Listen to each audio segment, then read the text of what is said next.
Hello everyone, I'm Stuart Diamond, and I'm here at Gusso J Book Center to talk about some of my favorite books, books that made an impact on me, and hopefully you'll think about them too. Let me start with my own book. My own book, Getting More, which some of you have seen in Korea, Korean version, English version.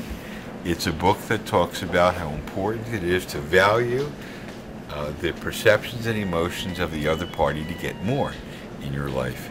And by now many of you have read it. I have read it and wrote it, and of course so has my 10-year-old son, and I hope you'll use it too. Now let's go and talk about some of the other books. The books I like are generally the books that show people how to connect with other people.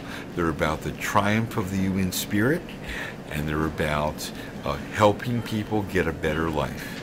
One of them is The Giving Tree by Shel Silverstein. It's a children's book.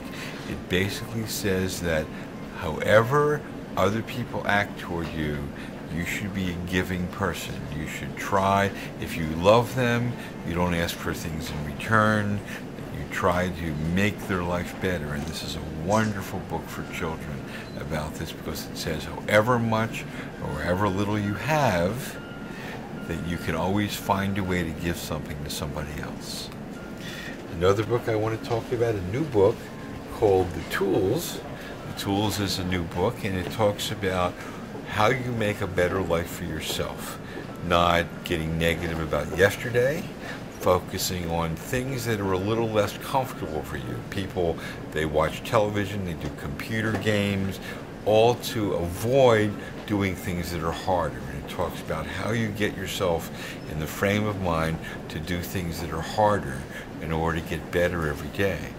Something I particularly like about the book is it says what you should do is you should imagine yourself on your deathbed and say to yourself, if I was going to die in the next 5 minutes, would I feel I've wasted this moment, this day?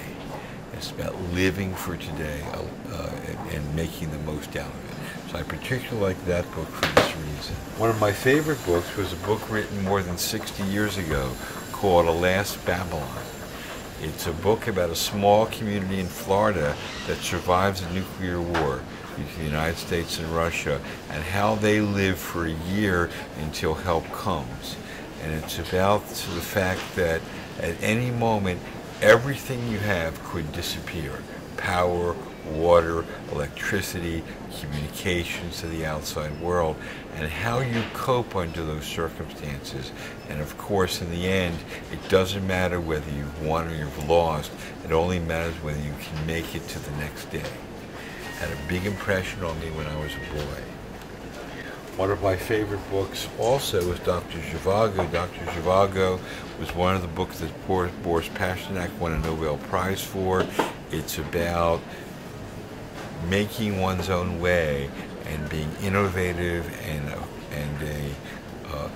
someone who cares about their own spirit in a country that dominated people's spirits. The beginnings of the Soviet Union. It was about an artist and a writer who was able to express his own feelings, whatever the cost. And that, I think, was a big inspiration for me. Let me go on and talk about Lord of the Flies. Lord of the Flies is another classic book, and it shows what happens when society disintegrates and people don't care for each other. And so I think a very important message about trying as best we can to collaborate with others. It's about children and how the whole society falls apart when they're trapped on an island together. I recommend that for every child.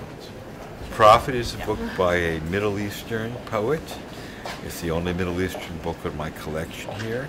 Made a big impression on me when I was in college. It's about the human spirit and the hope of the human spirit, and how you should think about what the future brings, not to be sad about the past. And one of my favorite lines from the Prophet is a poem that says, "And when you part from your friend, grieve not, for that which you love most in him will be clearer from the distance as the mountain to the climber is clearer from the plain." It's a very good poem to talk about grief and grieving and how you should think about the best times, not the worst times. Another book that I think is very important, and it's been quoted more recently, is Zen and the Art of Motorcycle Maintenance. It's about someone who makes a craft of the maintenance of motorcycles. It's about details. It's about anything you do. The importance is in the details. Whether you're a nuclear physicist or a waiter, you can find a simple elegance and beauty in the details. And it also comes from recognizing what's important, being open to new ideas.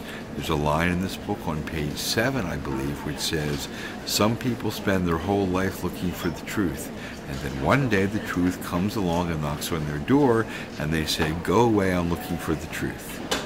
And so it's about trying to recognize when you have something that's important. Let's go on.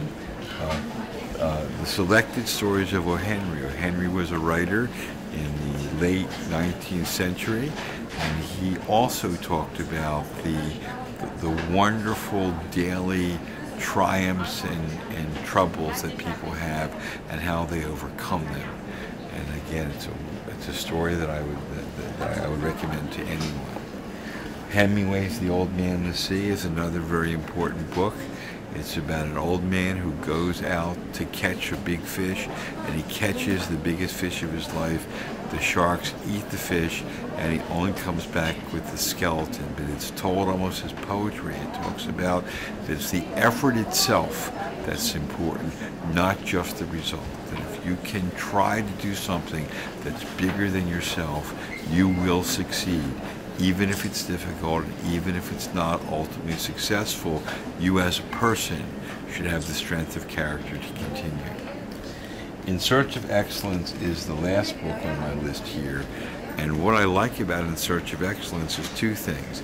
In Search of Excellence was a book written 30 years ago about the characteristics that were common to the best organizations in the world, and they included customer service, being close to your customers, being close to your employees, being innovative, and being caring about people as a company.